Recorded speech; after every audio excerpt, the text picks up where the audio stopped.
All right, let's go through this oatmeal souffle recipe together. Took all the lids off and everything so it can be accessible with one hand, but just show you how easy it is to make. So we gotta remember everything's 2 ingredients or less. We're not gonna count salt as an ingredient on things because it just can't be counted. So this is technically 2 ingredients right here, the PB Fit, which normally I would use regular peanut butter or just 100% peanuts. And we're just gonna add about a tablespoon of that right there.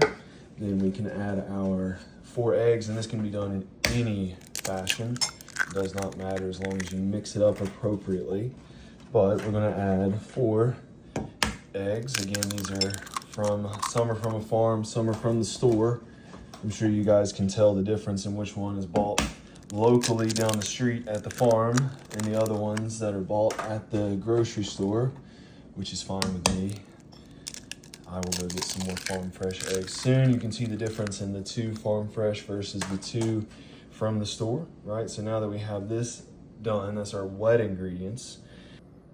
All right, so normally we've done that in a different order, but what we're gonna do now is all of our dry ingredients. Again, I'm trying to do this all with one hand. We get our oatmeal in there, which is gonna be approximately 2/3 of a cup.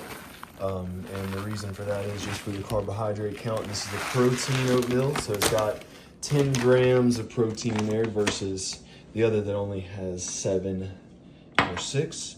And then a general amount of cinnamon just for flavor, however much you like. A touch of salt, get some of that real salt in there. Touch of salt just gives it the flavor and the sodium that you need starting off your day, breaking your fast. We're gonna add about just that much, just some Fairlife milk, just some protein-rich milk. Then we're gonna add some nuts into the mix, just to give it some crunch. Probably just a 1/3 of a cup, maybe less, of almonds total in this recipe. Then what we're gonna do is we're gonna chop up our banana and add that into the mix. So do that real quick. All right, so all I did was chop up that banana with a spoon. Then we're just gonna give this a nice, solid mixing. This is the most important part. You gotta mix it very thoroughly so the eggs cook appropriately when you microwave it. And if you add just a touch of water, like 2 tablespoons of water, that makes it cook differently as well because milk has a different boiling point than water. So it does cook differently in the microwave, but you can see that nice, beautiful golden color of the eggs come through. You can always add some more nutmeg, anything that you want. Monk fruit, a little bit more sweetener. Any kind of artificial sweetener, real sugar, brown sugar, spice it up any way you want. Blueberries, any type of fruit. You can do strawberries, raspberries. I mean, I've tried it all, honestly, and bananas are just my favorite, even though it's not the best carbohydrate to have in the morning.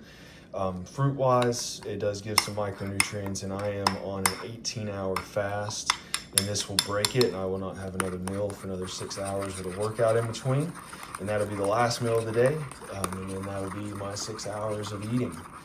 So here we go. Let's try to rock this out.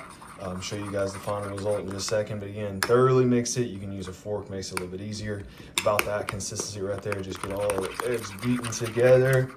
And once we have this microwave, you will see a beautiful souffle cake style. Normally I would add protein powder to this as well, but it's got just a bit too many ingredients. This is my favorite protein powder that I get from the store though, and it's just got one too many ingredients in it. So we're gonna go without that today, 4 eggs, and then we'll have some more protein tonight. Definitely probably about 100 grams worth of beef on this day.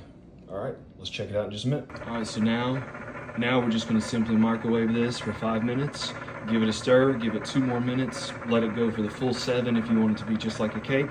Pop it out, easiest breakfast, quickest breakfast you can make. Super solid, all whole ingredients. In my opinion, it's amazing. I mean, you can eat it on the go. It stays warm for 20 minutes. It's a great breakfast.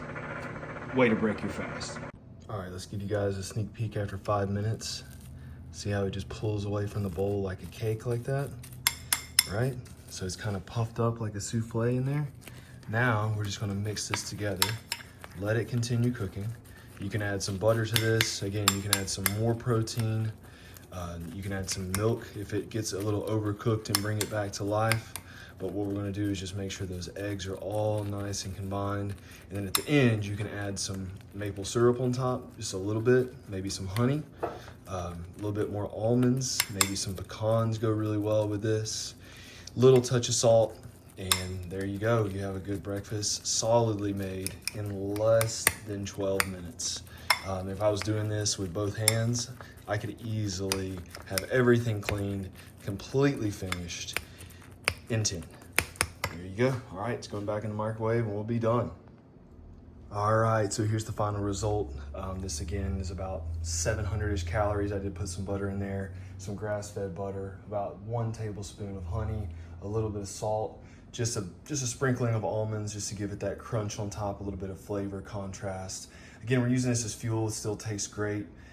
To me, it tastes amazing. I eat this every single day, every single morning, depending on what my activity level is going to be. I can sometimes switch it and have my beef and eggs with no carbs for breakfast to break my fast, and then this later in the evening after I work out, or vice versa, or have rice or sweet potato with my meal, depending on, again, my activity level that day. For me, about 2,300 calories a day right now just to maintain. My goal is to be exactly the same weight 90 days from now and convert as much as possibly can to muscle. 198 body weight, 8 days in a row. So let's try to keep this goal up, keep this consistency up. Join in if you want. It's all good. I just want to share this recipe. It's one of my favorite. Here we go.